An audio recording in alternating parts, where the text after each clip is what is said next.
Nah, begitu juga di situ ada juga beberapa contoh pemeriksaan kecakapan mental lain, seperti untuk hak asuh, misalnya bagaimana seorang ODGJ apakah dinilai bisa memiliki kapasitas untuk mengasuh, kemudian bagaimana juga kemampuan dia untuk menjalani lalu lintas dalam hukum, apakah dia bisa cukup kompeten atau harus harus ada pengampu. Nah, itu termasuk pemeriksaan di sisi ini. Nah, yang secara spesifik akan kita bicarakan di sini pada siang hari ini, terutama adalah yang terkait dengan hukum. Ya, di sini terutama untuk kondisi-kondisi yang fokus terhadap pada pelanggaran pidana. Oke, lanjut. Kita lihat yang atau lebih ke arah visum et repertum psychiatricum.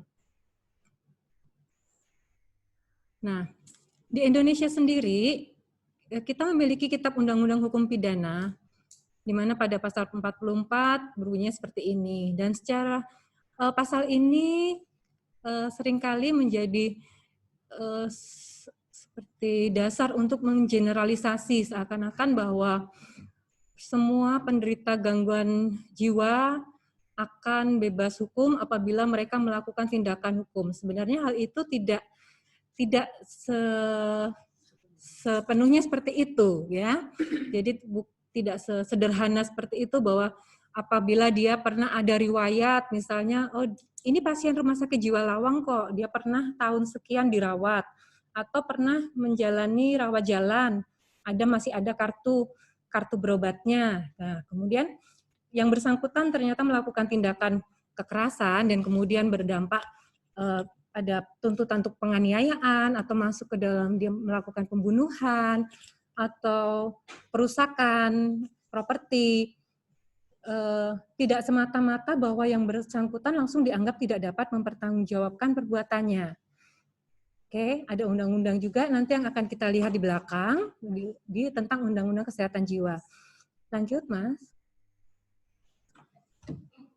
Nah, jika seseorang memiliki diagnosis gangguan mental, ya, terutama yang tertera di sini adalah kondisi gangguan mental berat, ya, kondisi gangguan jiwa berat. Sering kali ada pertanyaan, apakah memang bisakah mereka ini sebenarnya kompeten, ya? Kompeten dalam arti di sini apakah saat mereka bisa untuk dihadirkan dalam persidangan, apakah prosesnya sudah akan berhenti begitu sampai dia tidak perlu harus diproses di polisi karena mereka sudah ada riwayat gangguan jiwa, ya. Langsung digeneralisir seperti itu, sebenarnya tidak. Mereka juga bisa kompeten. Mas, lanjut, ya. Ada aspek-aspek tertentu, lanjut. Kita lihat di sini hubungan antara kompetensi dan gangguan mental. Kalau ini ibarat bundaran ini saya anggap sebagai telur mata sapi, tadi karena udah ada yang di jam-jam lapar gitu ya. Andai kata telur ini secara menggambarkan tentang kondisi gangguan mental, sakit mental, maka ada bagian tertentu di mana tidak semua orang yang sakit mental tidak kompeten, tapi hanya ada orang-orang, ada pemeriksaan. Kita harus nanti akan dilakukan oleh pemeriksaan oleh ahlinya yang menyatakan bahwa di antara mereka yang menderita gangguan mental ini ternyata hanya ada sebagian orang yang sebenarnya masih bisa, yang tidak kompeten, sehingga masih ada area bahwa orang-orang mereka pun juga masih bisa kompeten untuk dihadirkan dalam persidangan. Lanjut. Ini dasar hukum pemeriksaan psikiatri forensik. Karena itu di pasal 71 sudah tegas disampaikan bahwa untuk kepentingan penegakan hukum, seseorang yang diduga ODGJ yang melakukan tindakan pidana harus mendapatkan pemeriksaan kesehatan jiwa, di mana pemeriksaan kesehatan jiwa yang dimaksud pada ayat 1 tersebut ditujukan untuk pertama menentukan kemampuan seorang dalam mempertanggungjawabkan tindak pidana yang telah dilakukannya, dan atau menentukan kecakapan hukum seseorang untuk menjalani proses peradilan. Tidak semata-mata bahwa seseorang yang, sehingga dari pasal ini jelas bahwa tidak semata-mata bahwa seseorang yang diduga ODGJ begitu saja langsung diputuskan untuk ini langsung diobatkan. Ada prosedur bahwa yang bersangkutan harus menjalani pemeriksaan kesehatan jiwa seperti yang dimaksud dalam ayat 2 dari pasal tersebut, ya, untuk menentukan apakah pada saat yang bersangkutan melakukan tindak pidana tersebut berhubungan dengan gangguan jiwa yang dimilikinya. Ya, pada saat misalnya dia melakukan penganiayaan, apakah tindakan penganiayaannya itu memang terjadi akibat proses gangguan pada proses pikirnya, gangguan pada persepsi, kondisi-kondisi klinisnya yang menyebabkan dia melakukan tindakan pidana tersebut. Ya. Begitu juga dalam masalah keperdataan. Ada kondisi-kondisi yang dimana dikatakan bahwa tidak semua penderita gangguan jiwa itu dikatakan tidak cakap dalam hukum. Jadi memang harus ada pemeriksaan tersendiri. Lanjut. Dalam pasal 73 disebutkan bahwa pemeriksaan yang dimaksud tadi harus dilakukan oleh tim. Karena itu disebutkan bahwa tim di sini harus diketahui oleh seorang dokter spesialis kedokteran jiwa dan melibatkan tenaga kesehatan lain sesuai dengan kebutuhan, gitu ya. Nah, di mana nanti untuk teknis pelaksanaannya ada di peraturan menterinya, nanti saya juga kutip di sini. Lanjut. Ya, sama dengan undang-undang yang lain pun ternyata memang sudah disebutkan juga tentang adanya pemeriksaan kesehatan jiwa untuk kepentingan penegakan hukum. Ya, tidak hanya satu undang-undang yang kita miliki, ternyata ada beberapa undang-undang juga telah menyebutkan bahwa ini adalah kewajiban, ini adalah hak mereka untuk mendapatkan pemeriksaan kesehatan jiwa, dan itu pemeriksaan kesehatan jiwa itu dilakukan pada fasilitas pelayanan kesehatan. Nanti dalam peraturan Menteri Kesehatannya lebih diperjelas bahwa fasilitas pelayanan kesehatan yang dimaksud untuk tindakan pidana adalah fasilitas rumah sakit pemerintah atau pemerintah daerah, sedangkan untuk perdata di rumah sakit atau klinik utama yang setaraf dengan rumah sakit pemerintah daerah atau rumah sakit swasta, gitu ya. Jadi bedanya bahwa kalau tindak pidana memang harus di rumah sakit pemerintah atau pemerintah daerah yang memiliki dokter spesialis kedokteran jiwa, ya. Oke. Lanjut. Nah, ini adalah gambaran timnya. Memang tim di sini ada tim yang langsung di depan layar, ada tim yang di belakang layar. Karena dalam Permenkes itu disebutkan bahwa minimal timnya terdiri dari 3 orang, dengan satu tadi sudah disebutkan bahwa psikiater adalah kepala ketua timnya, dengan melibatkan profesi lain sesuai dengan kebutuhan. Nah, hal ini sesuai dengan prosedur bahwa selama yang bersangkutan atau terperiksa dibawa ke rumah sakit untuk menjalani pemeriksaan kesehatan jiwa, maka pemeriksaan yang akan dijalani oleh seorang yang terduga ODGJ yang melakukan tindakan pidana tadi akan menjalani serangkaian pemeriksaan, termasuk di situ wawancara psikiatri, observasi psikiatri, pemeriksaan psikometri, ya, yang sesuai, kemudian menjalani juga pemeriksaan fisik, harus menjalani pemeriksaan penunjang yang sesuai kebutuhan dan kemudian dirangkum dalam kita lakukan analisis mediko-legal sampai akhirnya tersusun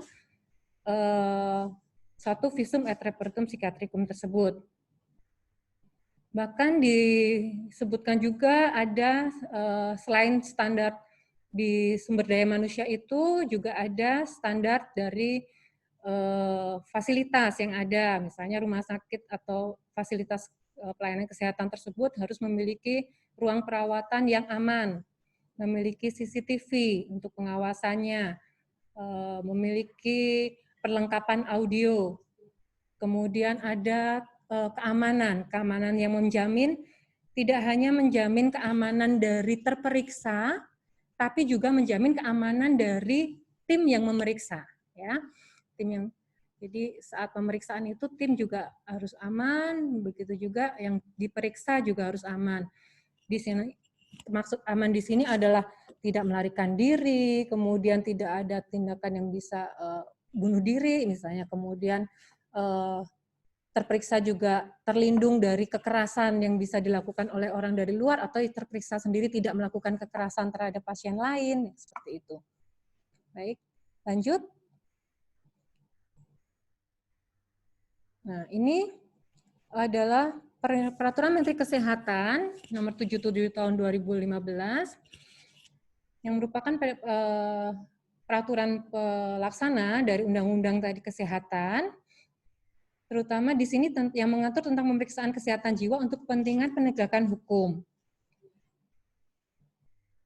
Di sini dijelaskan bahwa pemeriksaan kesehatan jiwa itu menilai kemampuan terperiksa dalam mempertanggungjawabkan tindakan pidana yang telah dilakukannya. Jadi kalau nantinya kita punya klien yang dia melakukan tindakan pidana, tetap harus dilakukan evaluasi untuk melihat apakah yang bersangkutan memang dapat mempertanggungjawabkan tindakannya itu. Pemeriksaan itu di sini terlihat bahwa tidak hanya pelaku saja yang bisa diperiksa, namun juga sebagai korban juga bisa diperiksa. Misalnya ada kita menemukan di lingkungan kita ada seorang anak yang ternyata diduga dia menjadi korban KDRT dari orang tuanya atau korban pelecehan seksual, dan kita lihat ada dampak kok secara psikologis yang bersangkutan terlihat ada terganggu mentalnya, itu pun juga termasuk ranah yang memerlukan pemeriksaan kesehatan jiwa tapi bukan sebagai di dua sisi, bahwa ini kita bisa melakukan pemeriksaan terhadap pelaku, tapi kita juga melakukan pemeriksaan sebagai korban. Oke, itu juga nanti dari perkara pidana ini juga ada juga untuk perkara perdata, ya. Untuk ada tidaknya gangguan jiwa pada terperiksa, apakah yang bersangkutan cakap mental untuk melakukan perbuatan hukum, itu juga akan dievaluasi dalam evaluasi mental untuk kasus-kasus ini. Lanjut.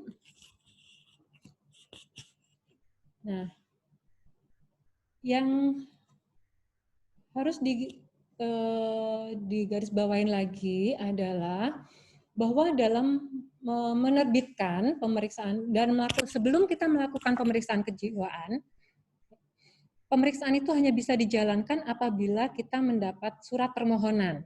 Ya. Karena itu surat permohonan ini disebutkan secara lugas dalam pasal 7 Undang-Undang Nomor 7 Permenkes 77 Tahun 2015 ini, bahwa pemeriksaan kesehatan jiwa hanya dapat dilaksanakan atas dasar surat permohonan resmi, di mana surat permohonan resmi ini disebutkan instansi yang bisa memohon adalah kepolisian, kejaksaan, pengadilan, atau lembaga negara penegak hukum lain yang ditetapkan oleh undang-undang. Karena dalam penjelasannya disebutkan di sini bahwa surat permohonan resmi ini harus mencantumkan, ya, misalnya pemohonnya siapa, nama, kemudian jabatan, nomor NIP atau NRP-nya, kemudian instansinya, alamat dari instansinya, kemudian juga harus mencantumkan identitas dari terperiksanya, serta mencantumkan perihalnya. Dari aspek perihal ini juga harus jelas, apakah yang bersangkutan dibawa ke rumah sakit jiwa ini untuk melakukan pemeriksaan visum et repertum psikiatrikum, atau untuk perawatan. Kadang ada di situ bunyinya di atas, bunyinya mohon untuk perawatan. Tapi di bawahnya minta agar hasil pemeriksaannya kita untuk mendapatkan hasil pemeriksaan gitu ya. Jadi mohon ada kesesuaian bahwa diperjelas dasar permohonan surat pasien atau klien ini dibawa ke rumah sakit untuk tujuan apa gitu ya. Kalau tujuan untuk pemeriksaan kesehatan jiwa, terutama yang berkaitan dengan penegakan hukum, mohon dari atas perihal itu sudah lugas disebutkan bahwa permohonannya adalah untuk visum et repertum psikiatrikum, gitu ya, sehingga karena bentuk visum et repertum psikiatrikum inilah yang nantinya legal untuk sebagai alat bukti di pengadilan, ya, yang punya nilai, ya, punya nilai di jadi agar ada satu kasus di mana awalnya karena kesulitan karena permasalahan di surat keterangan surat permohonan ini, polisinya meminta agar dilakukan penerbitan surat keterangan dokter. Kemudian sesuai dengan surat keterangan dokter pada waktu itu sudah ditanyakan, apakah enggak sebaiknya visum et repertum saja? Enggak dok, ini kayaknya memang mintanya surat keterangan dokter. Oke, kita buatkan surat keterangan dokter. Namun ternyata begitu surat itu dimasukkan ke kejaksaan, ditolak oleh kejaksaan. Sehingga akhirnya polisinya datang lagi kembali ke rumah sakit jiwa untuk melakukan dengan merubah surat lagi diganti untuk minta visum. Sehingga pasiennya diperiksa lagi. Setelah benar-benar visum harus kembali lagi ke kejaksaan. Nah, seperti itu agar prosesnya tidak bolak-balik karena seakan-akan nanti encalon-calkan gitu ya, padahal dari awal kita sudah menanyakan apakah tidak sebaiknya seperti ini. Jadi memang harapan kami ya memang sebaiknya dikomunikasikan dulu, mungkin sebelum ada kasus dikirim, mungkin bisa dikomunikasikan tentang bagaimana persyaratannya, apakah bentuk suratnya sudah tepat, atau kalau tidak tepat maka kita juga minta kerjasamanya untuk memperbaiki dulu format suratnya seperti itu. Tapi pelayanan tetap akan kami lakukan apabila persyaratan administratif sudah terpenuhi. Karena suatu kasus bisa akan lemah apabila prosedur dari permintaannya nanti salah, maka meskipun ini nanti pemeriksaan sudah dijalankan dengan sesuai standar, tapi dari awal apabila ada kesalahan nanti bisa akan menjadi seperti apa ya, ada lubang di situ untuk menjadi suatu kasus ini tidak bisa berjalan seperti sebagaimana mestinya. Oke, lanjut. Nah, sekarang apa yang harus saya lakukan? Jadi kalau mendapat laporan ada ODGJ yang melakukan tindakan kekerasan. Lanjut. Nah, kita pikirkan di sini persiapan rujukan, tentu saja bagaimana kita sebelum membawa ke rumah sakit jiwa. Ada pertama aspek kita pikirkan aspek medisnya terhadap pasien ini. Strategi umumnya adalah teman-teman, baik itu TKSK maupun dari puskesmas, dari tenaga kesehatan yang ada di daerah, harus tetap bersikap tenang dan waspada. Ya, tenangkan keluarga dan pasien. Pendekatan terhadap pasien dengan sikap yang tidak mengancam. Saya yakin teman-teman sudah ahlinya di sini. Usahakan untuk mengadakan relasi yang sebaik mungkin. Namun tolong perhatikan juga posisi keamanan dari teman-teman sekalian, perhatikan posisi petugas jika berada di ruang tertutup, pastikan saat kontak dengan pasien pun ada orang lain yang juga ikut mendampingi. Dan bila memang dirasakan perlu ada indikasi untuk melakukan pengikatan, restraint fisik, maka kita juga harus melakukan informed consent atau menyampaikan kepada pasiennya. Ya. Lanjut. Nah, ini untuk penanganan medis, tentu saja kita bekerja sama dengan tenaga koordinasi dengan puskesmas setempat. Terutama yang ingin saya ingatkan lagi kepada teman-teman yang di puskesmas, pemeriksaan yang teliti. Kita harus mencari apa yang menyebabkan dari yang bersangkutan atau orang yang terduga ODGJ tadi melakukan tindakan kekerasan tadi, ya. Misalnya, apakah kondisi ini adalah kondisi yang primer atau memang fungsional, atau suatu kondisi sekunder, atau suatu kondisi yang curiga adalah kondisi organik, gitu ya. Karena kita harus tahu ada tidak fluktuasi gejala, ada tidak kemungkinan kondisi fisik, kondisi medis umum yang mendasari.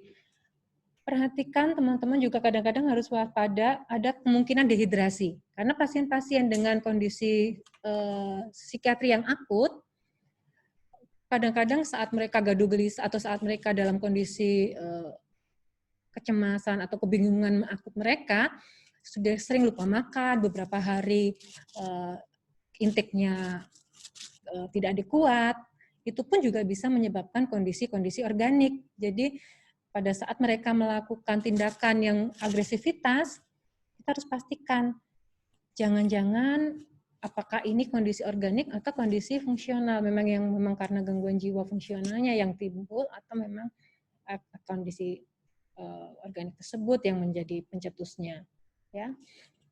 Yang kedua, apabila perlu lakukan fiksasi mekanik terhadap pasien, tetap memperhatikan aspek keamanan pasien, ya, bagaimana kita tetap menjamin keamanan pasien, bagaimana melakukan fiksasi mekanik yang benar, dan sebaiknya tidak hanya semata-mata fiksasi mekanik, apabila sesuai indikasi perlu ditambahkan fiksasi kimiawi.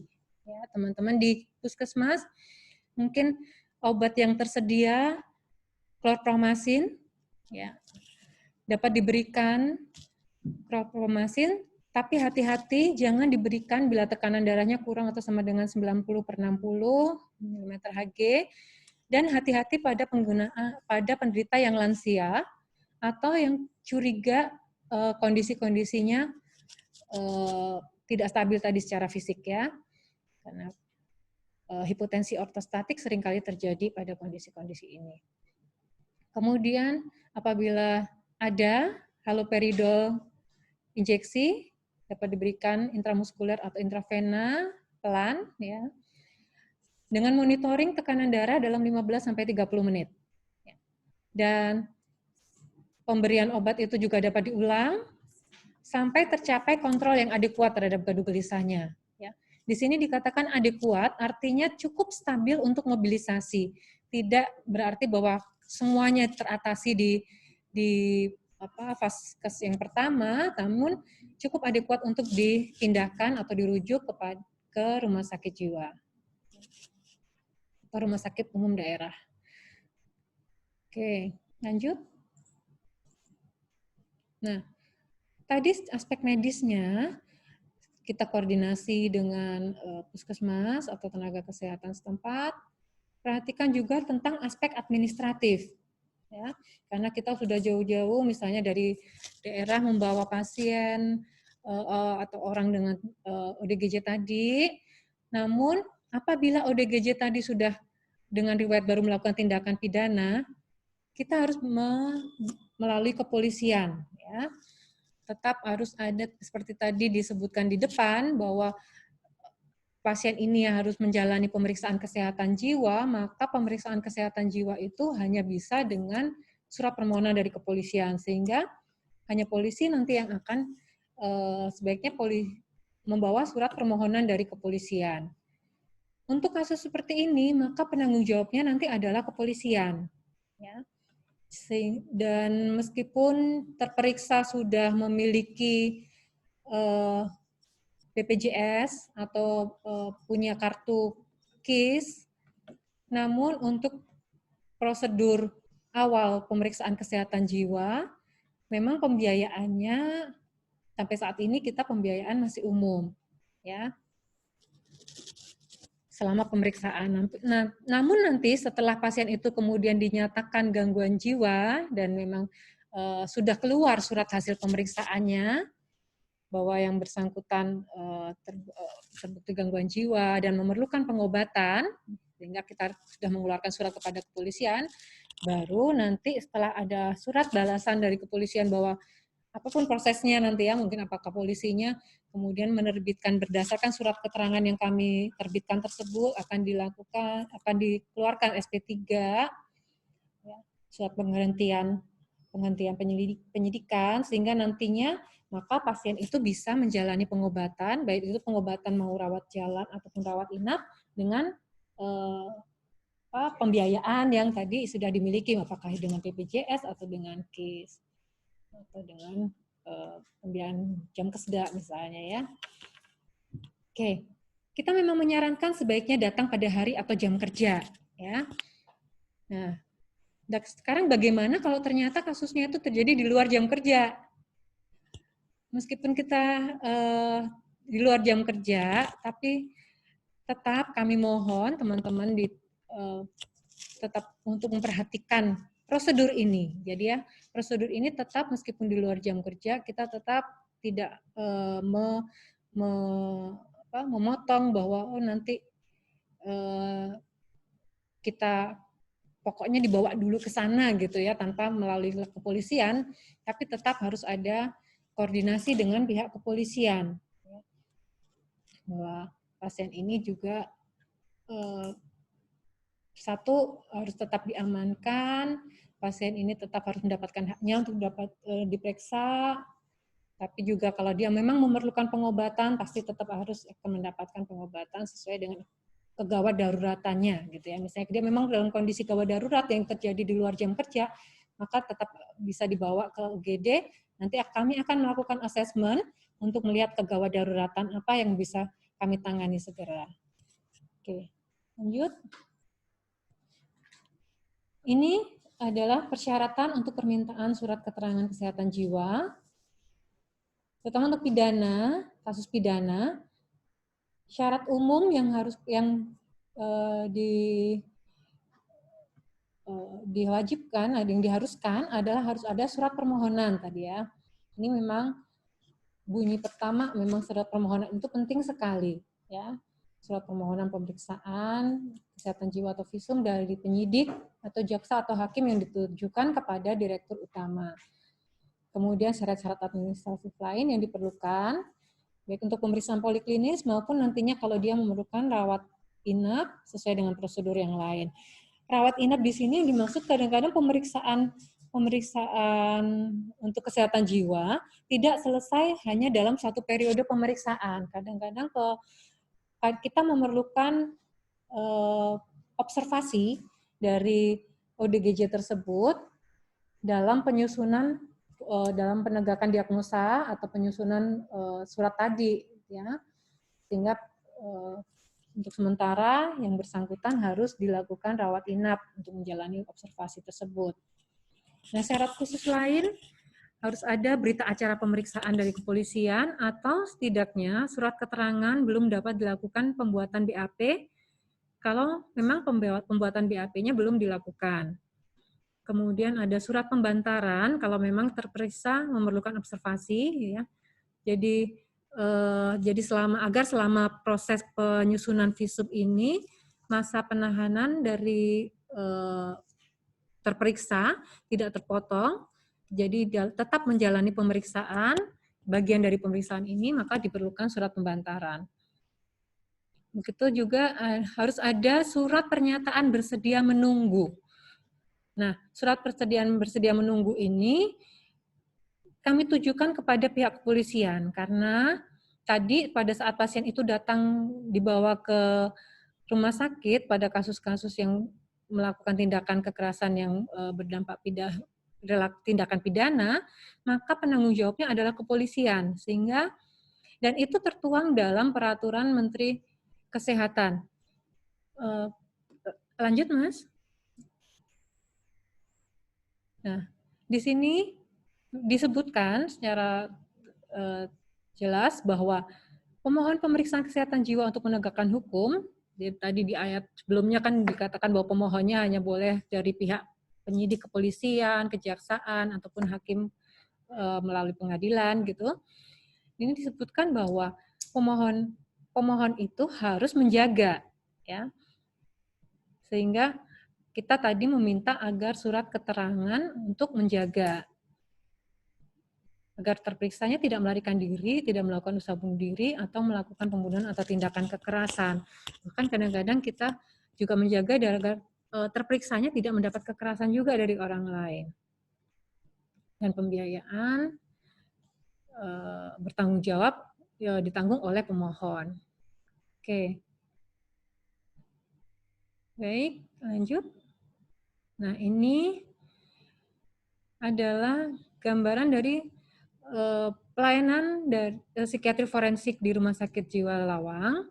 Bahwa tadi seperti yang disebutkan sebelumnya, untuk administrasi umum bisa di tiap hari dan jam kerja melalui klinik subspesialis psikiatri forensik, sedangkan untuk administrasi khusus bisa dilakukan seperti administrasi umum maupun sesuai kesepakatan dengan institusi pemohon. Kadang-kadang ada misalnya dari universitas tertentu ingin minta kita untuk melakukan pemeriksaan massal, bisa melayangkan dan kemudian kita alokasikan waktu khusus untuk pemeriksaan. Untuk kecakapan mental yang terkait hukum, terutama untuk psikiatri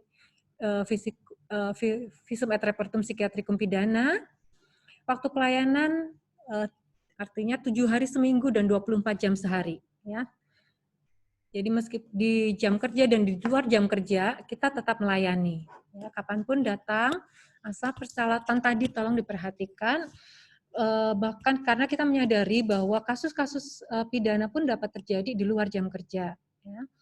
Karena di luar jam kerja bisa melalui UGD dan akan masuk ke instalasi rawat inap sambil menunggu pemeriksaan oleh tim tadi. Sedangkan di jam kerja bisa melalui klinik subspesialis psikiatri forensik.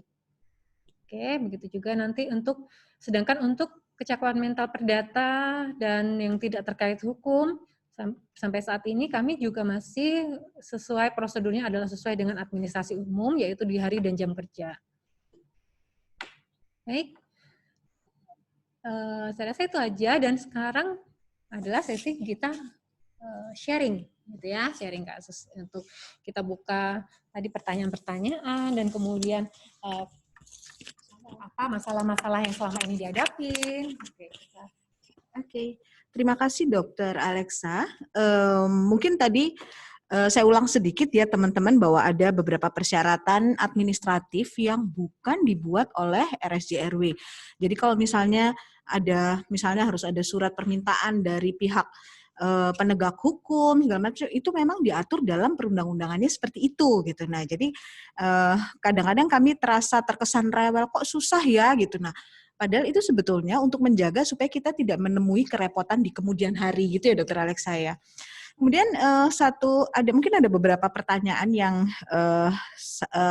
ingin saya mintakan kejelasannya kepada Dokter Alexa. Tadi Dokter Alexa menyampaikan bahwa kalau misalnya ada kejadian misalnya ya terjadi di luar jam kerja, maka boleh dibawa ke IGD untuk layanan visum et repertum psikiatrikum juga. Nah, apakah kemudian pasien tersebut akhirnya masuk ke ruang rawat inap atau bagaimana? Dan karena kan tadi disampaikan bahwa pemeriksaannya itu membutuhkan tim gitu kan ya. Nah, sementara di luar jam kerja tim tersebut tidak tersedia gitu. Nah, apa yang kemudian akan terjadi pada pasien tersebut, pada terperiksa tersebut? Baik.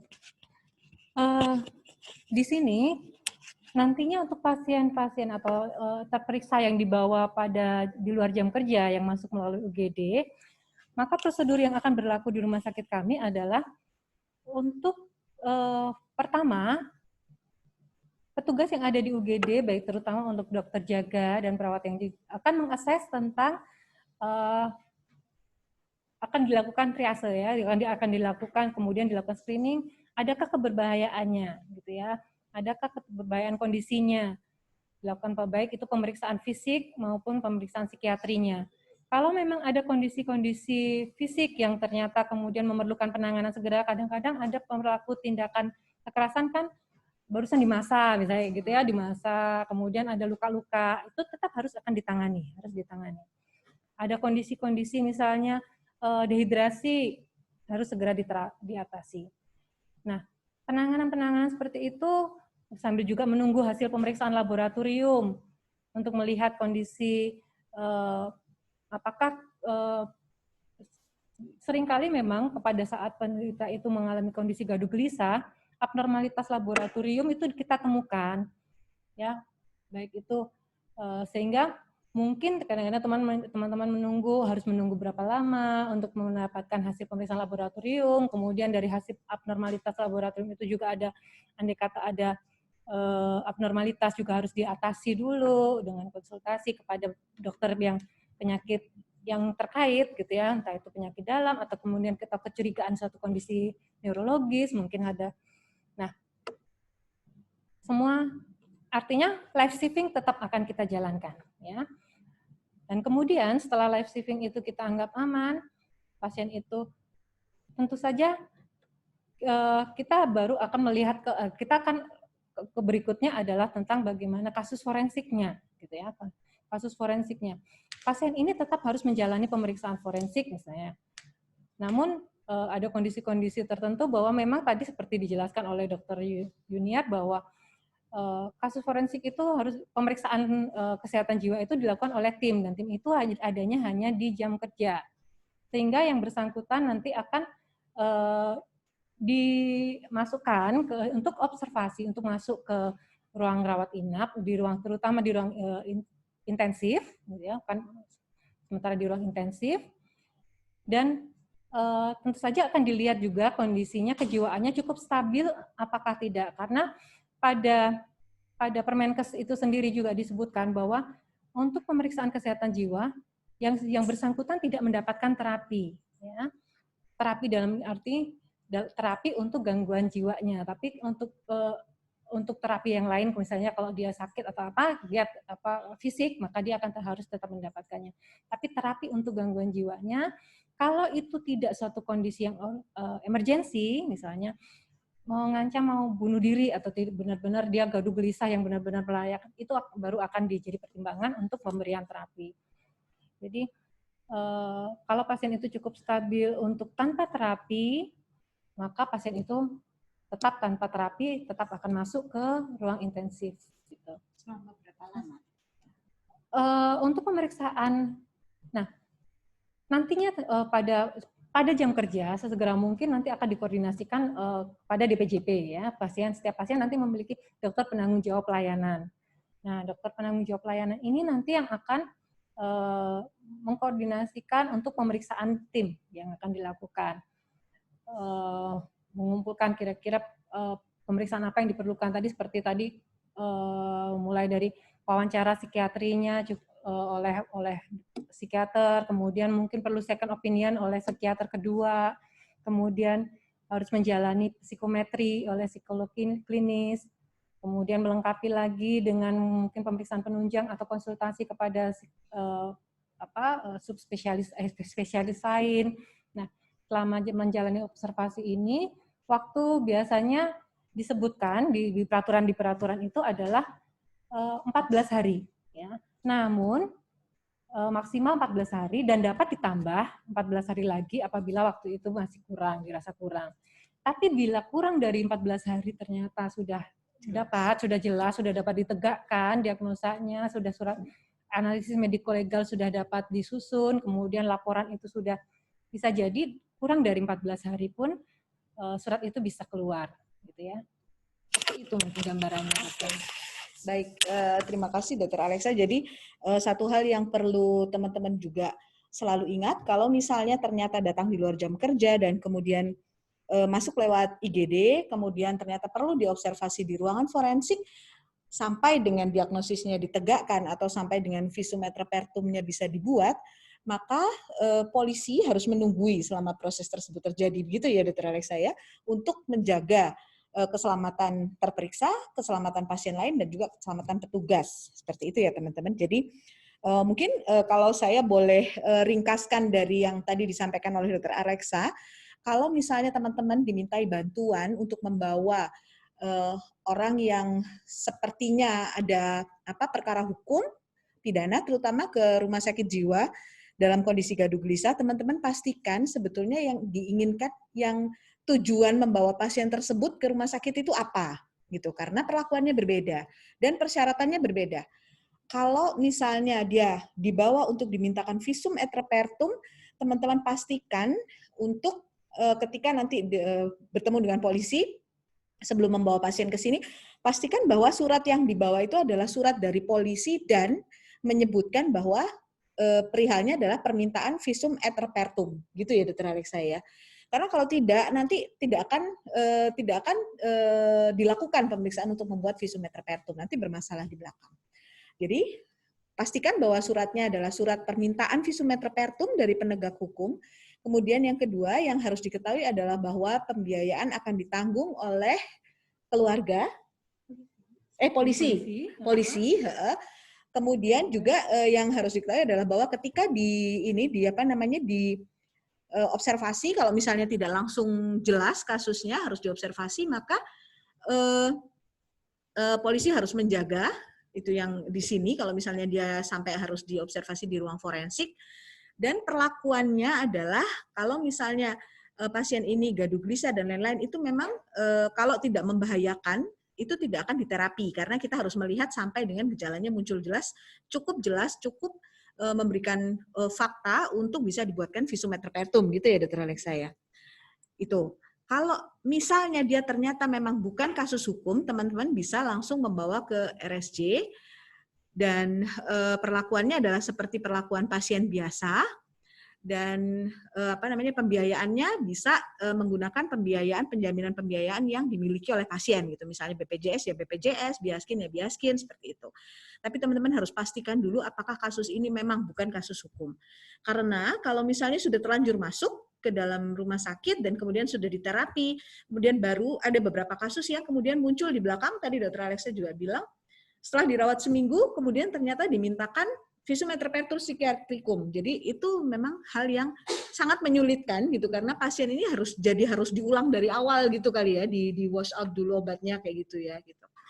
Nah, jadi itu ya teman-teman. Jadi teman-teman memastikan bahwa teman-teman mengetahui hal tersebut. Materi yang disampaikan oleh Dr. Alexa ini tadi bisa di-download oleh teman-teman di websitenya RSJ. www.gombel gitu ya enggak. www.rsjlawang.com. Bagian-bagian yang menurut teman-teman itu sangat sering menjadi masalah, misalnya seperti persyaratan administratif dan lain-lain, bisa teman-teman screenshot sehingga nanti kalau misalnya bertemu dengan kasus di lapangan bisa langsung dilihat gitu. Soalnya saya sedih juga beberapa kali sih kita ketemu teman-teman ini bawa jauh-jauh pasien dari jauh, ternyata sampai sini persyaratannya nggak lengkap gitu. Nah itu kami tidak boleh melayani. Bukan kami tidak mau, tapi tidak boleh melayani karena itu tidak lengkap seperti itu. Dan tadi Dr. Alexa juga memesankan sebisa mungkin kalau memang ada kasus-kasus yang teman-teman ragu, ini sebetulnya ranah hukum atau tidak, misalnya mau dibawa itu persyaratannya apa, silahkan hubungi nomor-nomor yang teman-teman pasti udah kenal ya gitu. Nomornya Bu Feby 0812 335 4795 Bu Feby 0812 335 4795 atau nomornya Hukormas RSJ Lawang 0811 34 30 567 gitu ya. Karena hal ini memang bukan cuma buat teman-teman, buat kami pun sebetulnya masalah-masalah hukum ini adalah hal-hal yang sangat menantang gitu kan ya. Gitu. Nah, itu dan satu lagi yang tadi Dr. Alexa sampaikan, mungkin bisa teman-teman ingat-ingat juga bahwa visum et repertum tidak hanya untuk pelaku tapi juga untuk korban gitu ya. Kalau misalnya terjadi kekerasan, bullying dan lain-lain, pemerkosaan dan lain-lain itu bisa juga berlaku untuk korban gitu. Apakah ada hal lain? Ada lagi. Kadang-kadang ada kasus di mana polisi sendiri pada saat diminta untuk menunggu, mereka biasanya bisa izin untuk koordinasi gitu ya untuk pada atasan. Dan kemudian kalau misalnya ternyata tidak sanggup atau untuk menunggu, kita bisa meminta pasiennya dibawa pulang, tapi dengan resiko bahwa nanti pada saat-saat tertentu kita akan memintakan kembali ke sini untuk kita periksa lagi gitu. Jadi kita tidak menerima penitipan ya, tidak ada penitipan pasien. Jadi kalau misalnya polisi tidak mau menunggu, maka pasien ini boleh dibawa setelah kita lakukan pemeriksaan yang bisa kita lakukan di hari ini, maka pasien ini akan dibawa pulang lagi oleh polisi, kemudian pada waktu-waktu tertentu akan, kalau kita memerlukan pemeriksaan lagi, akan kita minta untuk kembali. Misalnya 3 hari berikutnya akan kembali ya Pak, tolong nanti sambil mengajak, misalnya belum ada data dari tetangganya, misalnya kita minta tolong tetangganya ada yang diajak supaya kita tahu tentang kondisi dia, perilakunya selama di lingkungan bagaimana, misalnya kayak gitu. Jadi kita tidak menerima penitipan pasien, tapi polisi boleh nanti. Tapi ya itulah tadi, untuk kesulitannya adalah memang kalau tidak diobservasi di sini, bahwa pemeriksaan akan harus dilakukan beberapa kali gitu. Oke. Ya. Oke, terima kasih Dokter Alexa. Jadi tadi saya berkali-kali lagi kepengen menjelaskan bahwa kalau misalnya pasien itu ternyata memang harus membutuhkan observasi di RSJ/RW, maka harus ditunggu oleh polisi karena biasanya itu masalah. Dan kita juga tahu sebetulnya bahwa teman-teman di lapangan, teman-teman polisi yang ada di lapangan itu sebetulnya juga mereka kekurangan orang gitu ya. Mereka tidak bisa kalau misalnya harus jaga di sini 14 hari gitu kan ya, itu sulit buat mereka. Kami tahu, tapi memang masalahnya adalah pasien-pasien atau terperiksa ini berada di bawah tanggung jawab mereka. Tanggung jawab teman-teman polisi ini. Jadi kalau misalnya mereka tidak menjaga, kemudian terjadi sesuatu, nah itu mereka juga yang akan kena gitu ya, karena itu berada di dalam tanggung jawab mereka. Melarikan diri atau diapakan oleh ternyata gitu. Nah, seperti itu. Jadi tujuannya adalah menjaga gitu ya. Oke. Selanjutnya, apakah ada hal-hal yang perlu ditanyakan? Sebentar. Saya lihat dulu ya catatannya apa yang terjadi. Apa yang terjadi setelah ditanya. Saya baca tadi setelah ada yang ditayangkan. Oke. Sebentar, saya nggak kelihatan ini. Oke, ada pertanyaan dari Ibu Winarni Putri, Mbak atau Ibu atau Kakak ya, atau Sista. Apakah boleh instansi yang meminta surat permohonan dari lembaga pengacara? Selama ini ada pengacara yang mau membela kliennya yang akan bercerai. Oh ya, kemarin juga ada yang itu. Silakan Dokter Alexa. Oke. Ini kasus perceraian. Oke. Jadi nanti akan kita lihat ya, misalnya untuk kasus perdata, memang selama untuk rumah sakit jiwa, kebijakan yang diberlakukan di rumah sakit jiwa Lawang sampai saat ini, monggo kalau pihak pengacara ingin melakukan memohon agar surat itu, tapi harus melalui pengadilan, tetap melalui pengadilan, tidak bisa secara langsung gitu di atas perwakilan dari pihak-pihak yang bertikai, karena dalam pemeriksaan psikiatri ini posisi rumah sakit sebaiknya netral ya, kita tidak bisa ada di posisi nanti susah kalau misalnya kita memeriksa si istri, nanti kemudian ada pihak suami tidak terima, seperti itu ya. Tapi kalau dalam posisi netral, legal netral, kita diminta untuk memeriksa oleh pengadilan, itu lebih bisa, secara akuntabilitas kita lebih bisa dipercaya. Seperti itu. Baik, jadi pada prinsipnya tetap ada yang tadi di slide-nya Dr. Alexa. Ini kedengaran kah? Jadi yang tadi disampaikan oleh Dr. Alexa ada di slide-nya itu siapa saja yang boleh gitu. Jadi memang yang boleh mengajukan surat tersebut hanya dari penegak hukum ya Dr. Alexa, dan pengacara itu tidak termasuk ke dalam kelompok ini gitu ya. Biasanya memang kemarin juga ada. Jadi biasanya yang bermasalah dengan yang ingin dimintakan keterangan oleh pengacara itu biasanya untuk kasus-kasus perceraian, pengampuan ya, warisan, kemudian adopsi dan lain-lain. Nah, itu biasanya memang diminta oleh pengacara, tapi kita tetap meminta dari yang hukum ya, dari penegak hukum ya. Ini prosedur kita mintanya. Prosedurnya seperti itu. Oke. Kemudian yang ini ada pertanyaan lagi dari Ibu Sambuan. Salah ya. Dari Ponkesdes Balesari. Dari Ponkesdes Balesari. Namanya panjang ya, pasti panggilannya Sari nih. Oke. Jadi pertanyaannya adalah jika keperluan tujuan untuk membawa pasien tersebut double, pengajuan visum dan permohonan rawat inap, apakah bisa dilakukan sekaligus dalam satu hari? Pertama pasti kita akan mengutamakan yang pengajuan pemeriksaan ya, visumnya. Kita akan lihat dulu apakah proses pemeriksaan itu bisa tuntas di satu hari, karena seperti tadi saya sebutkan pemeriksaannya akan melalui beberapa tahap gitu ya. Jadi mulai dari psikiaternya melakukan observasi dan wawancara, kemudian kadang selalu diperlukan untuk second opinion dari psikiater kedua, dan kemudian psikologi harus melakukan psikometri.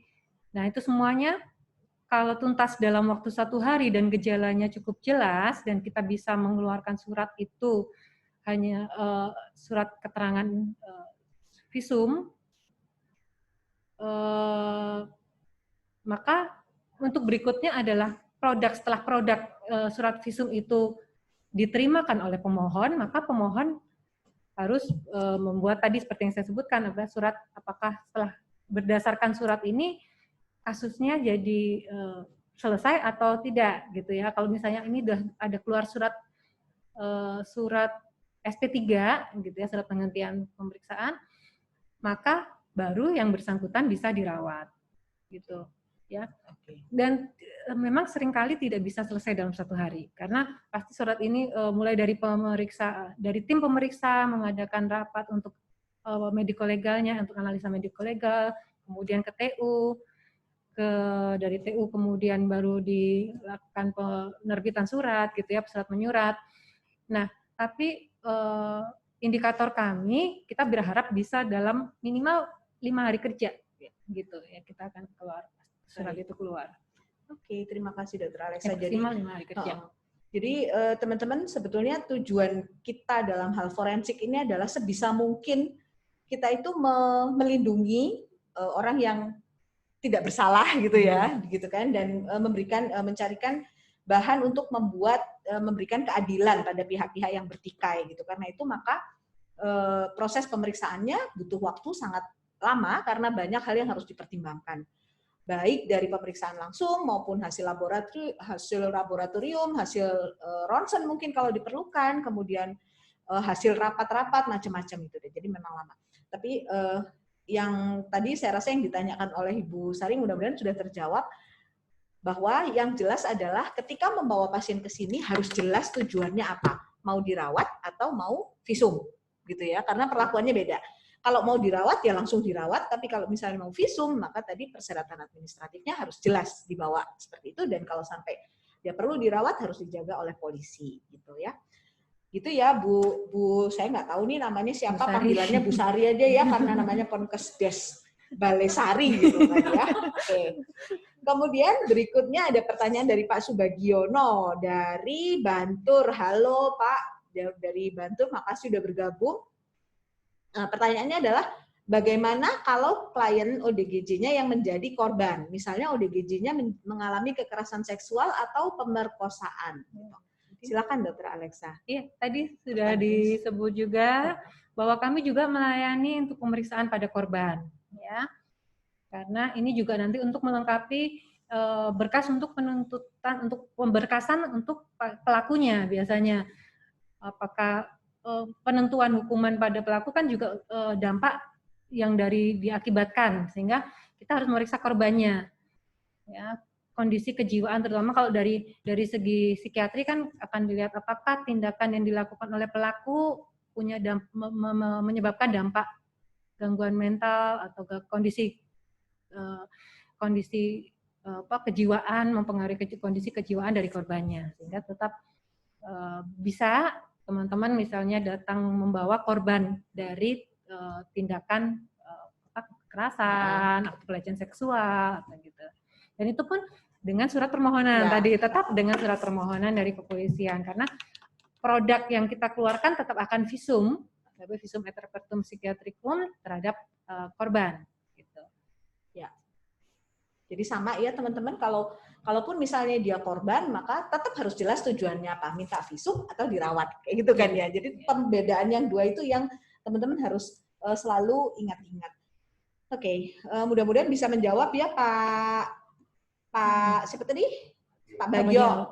Nah, ini tadi Mbak Sari nanya lagi nih, lanjutannya ya. Kalau misalnya pasien tersebut biasanya pada kasus kekerasan dan kriminal itu pasti ada gejolak dari masyarakat yang tidak mau menerima pasien tersebut Dan dari kepolisian juga selnya penuh katanya gitu. Apa kita barter aja ya selnya sama Iya. Iya. Gimana Dokter Alexa? Seringkali itu jadi alasan dari rekan polisi. Seringkali itu jadi alasan dari rekan kepolisian karena faktor keamanan dari yang karena itu kami dibuatin suratnya dong gitu biar cepat gitu ya. Kalau surat itu dari polisi ada, maka kami pasti akan melayani. Kita lakukan pemeriksaan ya. Jadi karena seringkali terkendala di situ. Kalau surat permohonan tidak ada, kita tidak bisa secara legal tidak boleh untuk melakukan itu. Bukan berarti kami tidak mau ya. Jadi tidak boleh kami melakukan itu. Ya. Jadi tidak bisa pasien dititipin dulu dong di sini karena saya penuh gitu. Dulu pernah juga sih ada itu kasus kayak gitu dan kemudian karena kalau kita balik ke sana nggak tahu dari mana gitu loh Malang Selatan gitu, sana penuh gitu, ininya penuh. Waktu itu kita sarankan untuk coba sih cari teman-teman polisi yang deket-deket sini, misalnya polsek atau apa yang deket sini, apakah sel mereka itu sedang bisa gitu kan ya ditempati dan waktu itu bisa akhirnya dicoba di mana ya Polsek Lawang atau mana gitu loh, kayak semacam dititip tapi ya tetap dijaga oleh polisi gitu. Jadi memang seperti itu. Gitu ya Mbak Sari, memang itu bukan hal yang mudah gitu, tapi prosedurnya seperti itu gitu. Oke. Itu tadi apakah pertanyaan terakhir? Ternyata namanya Mas Oki. Oh Mas ya, Oki, Mas bukan Mbak Oki. Sari. Maaf ya Mas Dari Oki. Puskesmas Ngajum ya. Maaf ya. Oke. Izin bertanya, kalau misalnya ada pemeriksaan psikiatri forensik.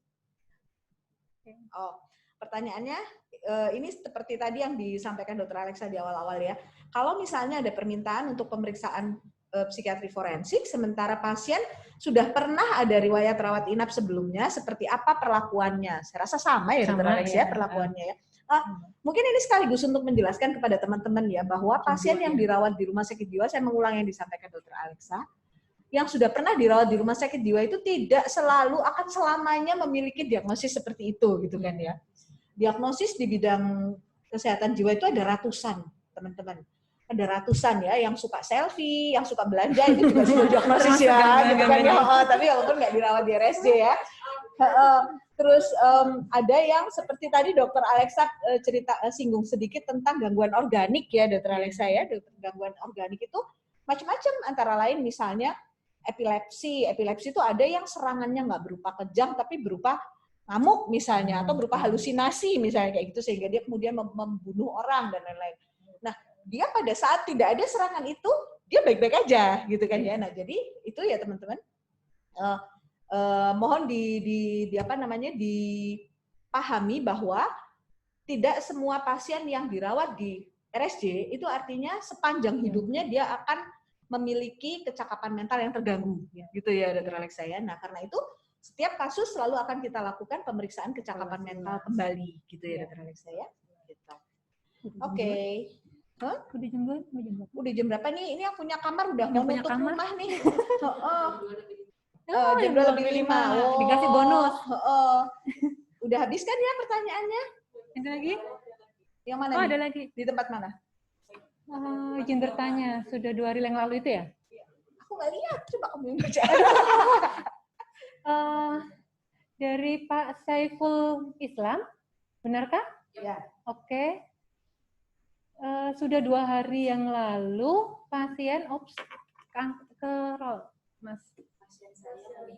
Pasien saya meninggal tenggelam di tambak dan keadaannya tubuhnya sudah membusuk dan sebagian anggota tubuhnya hilang dimakan ikan atau makhluk tambak lainnya. Serem. Dan keluarga juga sulit mengenali korban. Apa perlu di visum atau DNA gitu? Oh, ini visum fisik. Ya, visum fisik. Wah, kalau visum fisik kami di sini tidak melakukan ya, kecuali visum pemeriksaan luar. Kalau memang sangat diperlukan gitu. Tapi kami di sini tidak melakukan visum fisik, Pak. Jadi saya tidak bisa jawab pertanyaan ini. Maaf ya, Pak ya. Mungkin ke rumah sakit umum daerah atau ya lebih baik dibawa ke rumah sakit umum daerah yang punya instalasi kedokteran forensik, ya. Biasanya gitu. Untuk kapasitas tertentu, untuk kompetensi tertentu, memang ada dokter umum boleh punya kompetensi untuk visum. Oke. Gitu ya Pak ya, mohon maaf ya. Oke. Kemudian ada pertanyaan berikutnya. Saya pernah melihat kasus di panti rehabilitasi psikotik ada kasus pembunuhan oleh ODGJ. Dan keluarga dari korban yang dibunuh ini menuntut untuk dihukum, padahal sudah jelas pasien ODGJ. Apa yang harus dilakukan oleh pihak rehabilitasi psikotik untuk menengahi kasus tersebut? Saya rasa bisa dilaporkan kepada polisi supaya polisi bisa membuat surat permintaan visum et repertum psikiatrikum, gitu ya. Ini tadi pertanyaan dari Mbak Dita Kurnia Sari. Mbak Dita, mudah-mudahan nggak ada sarinya ya. Ada oh, sari ada sarinya juga. Oh, hari ini banyak sari. Pesertanya banyak yang namanya Sari. Oke, gitu ya Mbak Dita ya. Oke. Kemudian ini ada dari Mbak Hardini Rahmisari, bukan ya, Mas Sari. Oke. Kalau kalian diantar keluarga dengan alasan marah-marah dan gangguan perilaku, tanpa menyinggung kepolisian atau pidana, tidak berterus terang, kemudian MRS, namun di kemudian hari kepolisian meminta visum, ketika pasien udah di dalam pemeriksaan dan surat apakah yang bisa diberikan? Apa Dr. Alexa? Surat cinta? Surat gadai? Iya, tetap akan kita menjawab pertanyaan sesuai dengan surat yang kita terima ya. Tapi kalau misalnya surat itu muncul saat pasien itu sudah MRS, maka prosedurnya nanti pasti akan seperti kembali lagi dari awal gitu ya. Akan lebih panjang. Akan lebih panjang karena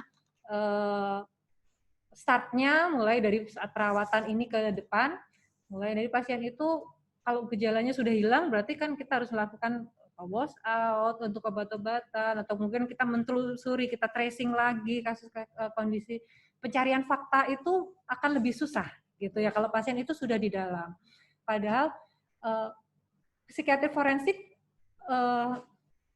tujuannya pemeriksaannya adalah mencari fakta itu yang dihubungkan dengan nanti tindakan-tindakan yang akan dihubungkan pada saat pasien itu masih di luar gitu kan. Itu kan adalah kondisi-kondisi yang memang akan mempersulit. Sebaiknya memang kita perlu kerjasama. Kita harus menjelaskan benar kepada pada saat kita melakukan assessment di awal memang harus teliti dan kepada yang mengantar juga harus jujur untuk menceritakan secara langsung semua kasus di latar belakang pasien ini datang ke kami gitu. Jadi kalau misalnya kemudian tiba-tiba datang surat susulan untuk permintaan visum, surat itu misalnya dia pasien ini masuk tanggal 1, kemudian tanggal 14 tiba-tiba muncul surat permintaan visum, maka kemudian kita akan melakukan prosedur untuk pembuatan visum itu, yang itu artinya adalah bahwa polisinya harus menjaga di sini, gitu ya. Jadi kita memulai lagi prosedur tersebut, gitu ya. Gitu ya Mbak Hardini Rahmasari, nggak ada sarinya ya, tapi kita tambah-tambah aja biar seru. Oke. Ada pertanyaan dari Pak Paulus. Pak dan di Dinkes Kabupaten. Apakah standar pengobatan di RSJ bisa dilanjutkan di puskesmas dengan obat yang tidak dimiliki puskesmas? Apakah ada pedoman pengobatan jiwa di puskesmas? Sebetulnya ada sih pedoman pengobatan jiwa di puskesmas, tapi seingat saya itu udah lama banget. Ya, udah lama banget. Mungkin Dokter Alexa belum lahir waktu itu. Tapi betul, itu sudah sangat lama seingat saya yang di puskesmas itu. Nah, kalau ada yang baru mungkin kita bisa minta. Biasanya masalahnya adalah ketidaksamaan obat yang ada di rumah sakit dengan yang tersedia di puskesmas gitu kan ya. Nah, kalau misalnya terjadi hal seperti itu, Pak Gatot, monggo sebetulnya yang kami bisa menawarkan layanan telekonferensi. Jadi kalau misalnya teman-teman di puskesmas merasa ini pasien lagi nggak bisa dibawa ke rumah sakit misalnya gitu, obatnya habis gitu, mau dirubah sendiri nggak berani dokternya, bisa menghubungi Hukormas atau PKRS untuk di-arrange-kan telekonferensi antara dokter puskesmas dengan dokter kami di RSJ gitu. Kenapa kita minta telekonferensi? Karena kami tetap harus melihat pasiennya. Nah, jadi karena kalau dengan telekonferensi maka kami tetap bisa melihat kondisi pasiennya, tetap bisa melakukan wawancara dan sebagainya. Seperti itu Pak Gatot nggih. Mudah-mudahan nanti kalau Pak Gatot punya pedoman pengobatan jiwa di puskesmas, kami bisa kasih ya Pak ya. Dikopikan juga mau kok. Saya rasa itu Ibu dan Bapak sekalian, terima kasih sudah berpartisipasi. Tadi pertanyaannya ada berapa ya, Rum? 7. Untuk teman-teman yang tadi sudah bertanya, nomor yang ada 7 nomor yang tadi sudah disebutkan itu, mohon dikirimkan namanya dan nomor teleponnya dan alamat rumahnya ke Ibu Feby dengan nomor yang tadi, karena ada sedikit door prize dari kami, bukan door prize sih, apa kenang-kenangan gitu ya, supaya tetap ingat sama RSJ gitu kan ya. Gitu ya teman-teman, mohon maaf karena ini harus di-mute tadi sepanjang acara, soalnya kalau nggak di-mute nanti nggak selesai-selesai gitu ya, nanti saya dimarahi sama yang punya Zoom gitu ya. Mudah-mudahan segera ada kesempatan kita bisa bertemu lagi. Mohon maaf apabila ada kekurangan. Terima kasih Dr. Alexa sudah berbagi dan teman-teman yang ada di sini yang sudah menyiapkan. Mudah-mudahan apa yang kita lakukan siang ini ada manfaatnya buat kita, buat orang lain juga gitu ya. Mudah-mudahan akan menjadi jalan untuk memudahkan pelayanan kita. Terima kasih. Assalamualaikum warahmatullahi wabarakatuh. Ini kita bisa foto bareng nggak sih? Foto bareng dulu ya, jangan pergi dulu. Ayo semua yang videonya belum dinyalain, Pak Paulus Gatot. Pak Paulus kenapa sih kok dari tadi videonya masih belum ada wajahnya juga? Yeay. Iya.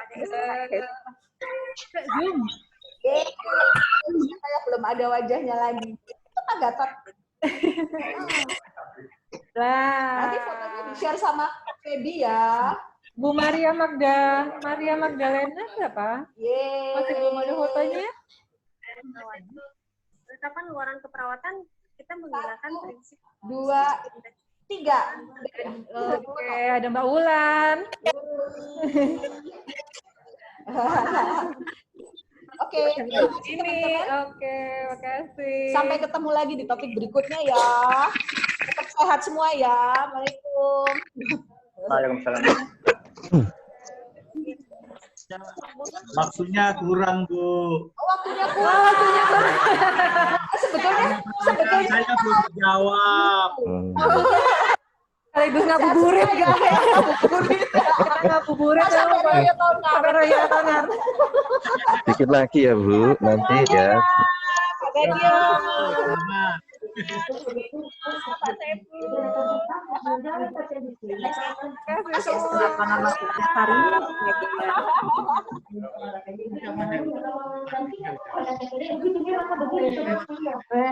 Agak jadi servis kurang PPI.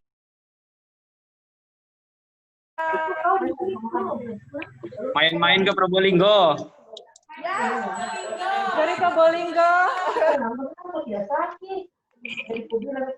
Probolinggo harus rapid test dulu. Salam buat Makassar ya, Bu. Oke.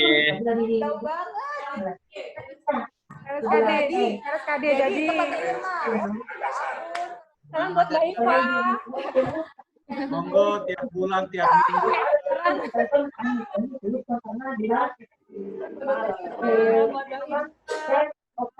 Iya, Bestari.